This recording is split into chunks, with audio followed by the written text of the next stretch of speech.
Said the school bus driver day in, day out, snapping the door shut behind me like she's slamming it on their pointy snake faces. People love to believe in danger, as long as it's you in harm's way, and them saying, bless your heart. Years would come and go before I got to the bottom of all the heart blessing, and it was not entirely about snakes. One of Mom's bad choices, which she learned to call them in rehab, and trust me, there were many, was a guy called Copperhead. Supposedly, he had the dark skin and light green eyes of a Melungeon, and red hair that made you look twice. He wore it long and shiny as a penny, said my mother, who clearly had a bad case. A snake tattoo coiled around his right arm where he'd been bit twice. First in church, as a kid trying for manhood among his family's snake-handling men. Second time later on, far from the sight of God. Mom said he didn't need the tattoo for a reminder. That arm aggravated him to the end. He died the summer before I was born. My messed-up birthday surprised enough people to get the ambulance called, and then the monster truck mud rally of child services. But I doubt anybody was surprised to see me grow up with these eyes, this hair. I might as well have been born with the ink. Mom had her own version of the day I was born, which I never believed, considering she was passed out for the event, plus inside a bag. But I knew Mrs. Peggett's story, and if you'd spent even a day in the company of her and my mom, you would know which of those 2 lotto tickets was going to pay out. Mom's was this. The day I was born, her baby daddy's mother turned up out of the blue. She was nobody Mom had ever met nor wanted to, given what she'd heard about that family. Snake-handling Baptist was not the half of it. With his smell. They got in a conversation with Stoner. What's this one called? A little demon, huh? Demon spawn. Jokes I'd heard a million times. Then Reeker came up with spawn of the centerfold. And Extra Eye said, a fox is going to whelp her pup, Stoner. You're lucky it's just the one. And Stoner said he'd better watch it, because some people are smarter than you think. Oh yeah? Who's that? Extra Eye asked. I was curious too. Bear, Stoner told him, which was a letdown. I thought maybe he'd meant me. Bear who? They wanted to know. Stoner did a fast little wink. Mr. Grin's friend, you damn idiots. Mr. Barrett. Oh, I got you, Reeker said. Mr. Cross to Bear. I already knew at my tender age a decent list of assholes, but none by the name of Bear. These guys laughed about him until Mom got back, which was taking forever. They got cups out of the dispenser and helped themselves to Stoner's beer, and asked about his drilling project. If Stoner drilled wells, that was news to me. Stoner asked what they would do if they found a cherry Camaro they wanted to buy, but it came with a trailer on the back. To buy, or just take for a hard run? Extra Eye wanted to know, and Reeker asked, how firm is the hitch, man? All 3 of them laughing their asses off. I sat there sucking my coke down to the ice till my throat froze to a hard round hole, confused by all that was said. After school let out for summer, the Peggetts offered to take me to Knoxville. They were going to see Maggot's Aunt June, staying 2 weeks. She was a hospital nurse and doing well for herself, living in an apartment with a spare room. For a person not even married, that's a lot of space. My first question, is Knoxville near the ocean? Answer, wrong direction. I've mentioned I was a weird kid regarding this seeing the ocean thing, so that was a letdown. Virginia Beach wasn't out of the question, just to be clear. Not like Hawaii or California, impossible. 7 hours in a tank of gas gets you there, according to Mom's coworker Linda, that went for a week every summer with her husband and stayed in a condo. But the Peggetts were going to see their daughter and let me tag along, so I should be polite about it. And really, the idea of going any place other than school, church, and Walmart.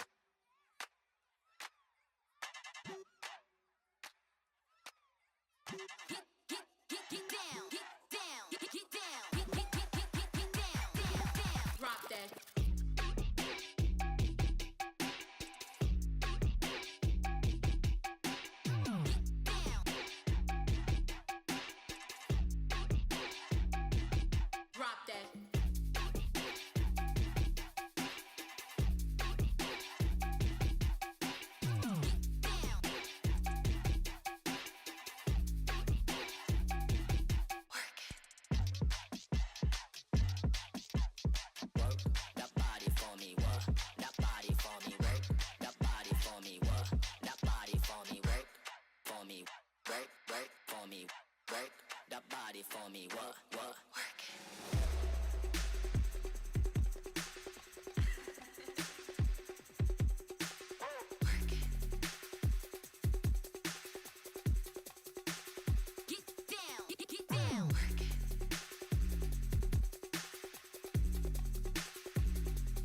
Drop that.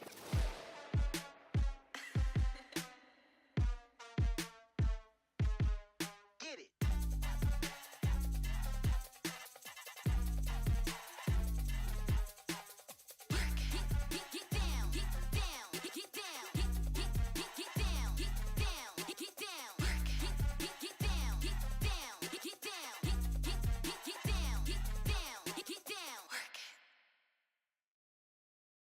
Me the time I'd begged for a pilot and had gotten LAX 2194.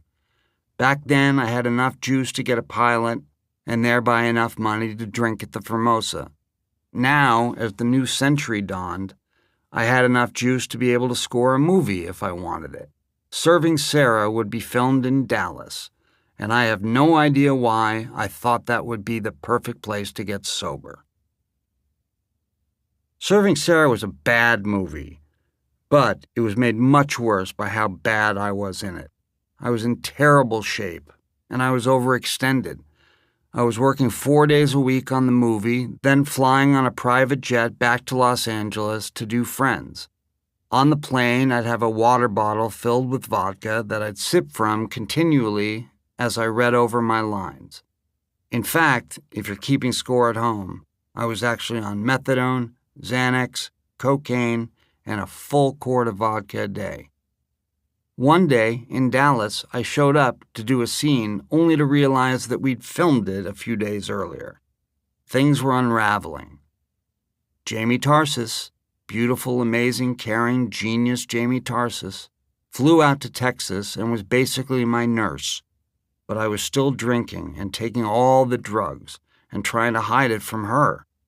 One night we were watching TV, and she turned to me and she said, "It looks like you're disappearing." A window opened. The slightest crack, but open.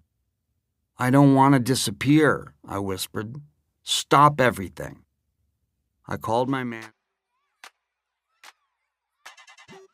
For me, work for me, work the body for me, what, work it.